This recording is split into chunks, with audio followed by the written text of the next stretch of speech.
Have you ever been slapped in the face? Not just a hit, but a moment that made something inside you break? Imagine this, someone standing in front of you, raising their hand, and in a single second, one slap, yet its effect doesn't end there. So here's the real question. Is a slap just physical pain, or the beginning of something much deeper? When someone slaps your face, your body reacts instantly, nerves firing intense pain signals, blood vessels expanding, your skin turning red, maybe even a ringing sound in your ears or a brief loss of balance. But that's not the real damage. Because your brain doesn't register a slap as just pain. It registers it as threat, humiliation, and shock. And here's something deeper. Why does a slap hurt more emotionally than physically? Because your face is your identity. It's how the world sees you.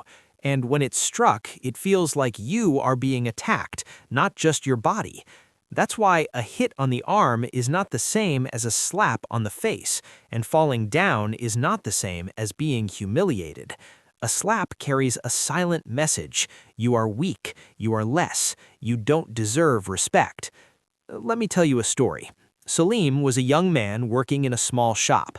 One day he made a simple mistake, something anyone could do, but his manager lost control, walked up to him and in front of everyone slapped him. The place went silent, but inside Salim, everything shattered. That night, he didn't think about the pain on his face. He thought about the eyes watching him, the judgment, the shame. He later said, "My face wasn't burning from the slap, it was burning from humiliation." After that moment, he changed. He avoided eye contact, he doubted himself, and slowly his confidence disappeared.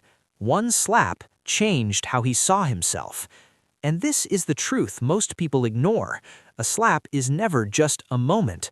It can leave deep psychological scars, low self-esteem, anxiety, fear of making mistakes, or even hidden anger that grows over time. In some cases, it becomes trauma, especially when it happens again and again. Now, think about children.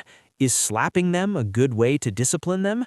It might stop them for a second, but it teaches them the wrong lesson, not what is right, but what to fear. It teaches them to lie, to hide, or worse, to become violent themselves.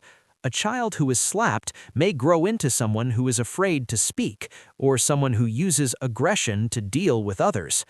Let me tell you another story. Yasin was a child who used to get slapped every time he made a mistake.